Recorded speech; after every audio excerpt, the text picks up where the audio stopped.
The wise men once said that too much of something is poisonous. And indeed, it is true that if you overdo something, it no longer becomes sweet, but it will have some negative impact in your life. What do I mean by saying that? I want to weigh in and to give my views regarding the political situation in our country and the state of nation. I know many people thrives in different situations. There was an interview I once watched of this businessman called Gor Semelang. And when Gor Semelang was being interviewed by Dr. Kingori in his famous show, The Wicked, Gor said that business is all about opportunity and solving other people's problem. And in every situation, billionaires are made. And in every situation, somebody always thrive and reap positively from that situation, whether it is good or bad. He gave an example of COVID-19. He said that COVID was made and created to create billionaires. And indeed, while the world was suffering, people made billions. And even the kind of political tension that we have in our country now, indeed, there are those who are milking from it, and they are advancing their political career from what these young men and women started by a good faith and with good intention. There was no intention to bring down the economy. And if it was their intention, it was purposely to teach the government a lesson. And if it was a matter of teaching the government a lesson, then the government has learned the lesson, and the president did what he could within his powers to show that indeed he has learned something. But as you can see, there are those who are currently doing good in their political career by encouraging these young men and women to proceed with the demonstration. And when these demonstrations are going on, nothing is moving in this country. The country comes to standstill. When the country is at standstill, there are no revenue generated. So the net effect of all this is that we are losing as a country, not as the government. And in the middle of all this confusion, a lot of things are happening on the backstage, which you must open your third eye to see.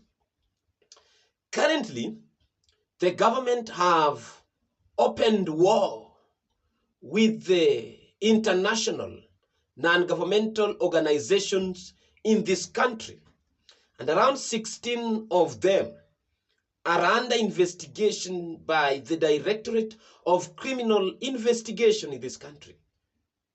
You hear the other day the president blasted the Ford Foundation, which has helped this country in many ways, but majorly by ensuring that there is social justice. Ford Foundation has sponsored many people to go to school. Ford Foundation has engaged themselves in different social activities to improve the living standard of our people. I want to tell you that the country is divided at this time. There are those who are supporting these Gen Zs, and others are supporting the dialogue and calling to an end of these protests. I want to weigh in to urge ourselves to consider peace, because when there is peace, we can thrive. We can seek to accumulate wealth. And if there is no peace, there is no progress that can take place in this kind of environment.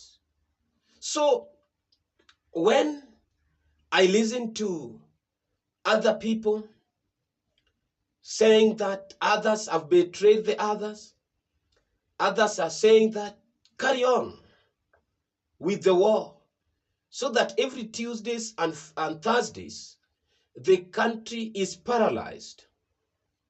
The government, led by the president, yesterday issued a tough warning that enough is enough.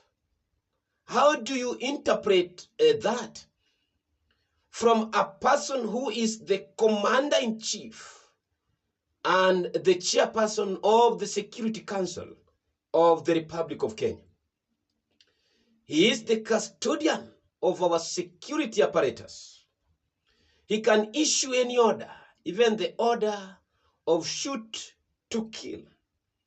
And even if the Constitution doesn't allow that, there is a reason why the government is called in Kiswahili, Sirikali.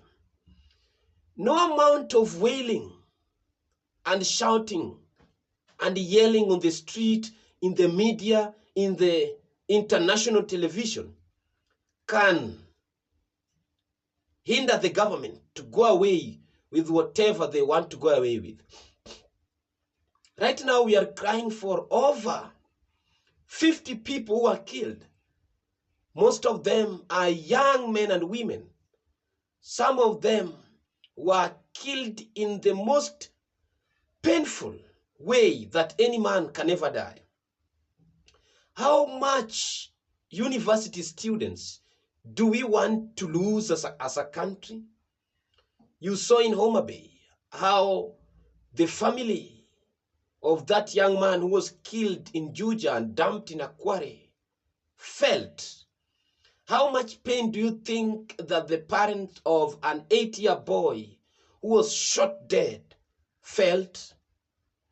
Others have not buried their kins because their bodies were decomposed beyond recognition due to the situation and circumstances under which their bodies were disposed. How much more do we want to see our people getting permanently disabled by gunshot wounds? How many? For how long will we keep on sending our families to the street?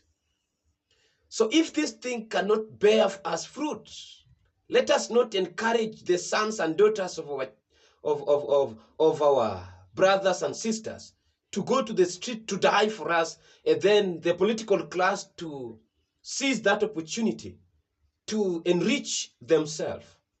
Even these people who are pretending that they don't want to go to the government, is that it's not because they love Kenya. It's because they are eyeing 2027. They know that this one for William Ruto, the spoil has been destroyed. So they don't want it because there is no lust there. They want to use this opportunity to prepare for 2027 general election. That is their plan and strategy. Not that they love you. Not that whatever you do is good for them. It is good for them because it is making for them work easy. So that when they come in 2027, they will get it as a walkover. And lastly, why I want to tell you that I have seen it, why is to say that I don't support this thing because it is going nowhere. Betrayal is already looming in the room. Among these Gen Zs, they are not united anymore. Because if you look at how or listen to how these young men and women from the president's backyard are speaking, then you will know that indeed the country is now divided. Our parents, whom we thought are supporting us, have gone back to their default mode and in the old ways of doing things. They have started now attending the weekend rallies and political gathering assembled by the same leaders whom we went to the parliament to send home. These same people will camouflage and come back as messiahs. They will help you. It's like a thief who is being chased. And instead of running for safety, the thief also shouted as he or she points to the person in front. So right now the politicians have come to that position. They are helping you to say that this one is bad, but they have all their own shortcomings. Even some of them were in the government. If you have to ask them, what did they do better that Ruto is not getting right now? They won't tell you. Or they will say that they have not been given the opportunity. The same way Ruto told us he will come with a package of solution and Kenya will be Shangri-La, the land of gold. But meanwhile, we are now crying, calling for help. Ladies and gentlemen, without further ado, allow me to pause and pause at this point. And for those who are coming across our video for the first time, please take a minute or two to subscribe to our YouTube channel. Thank you, and may God bless you.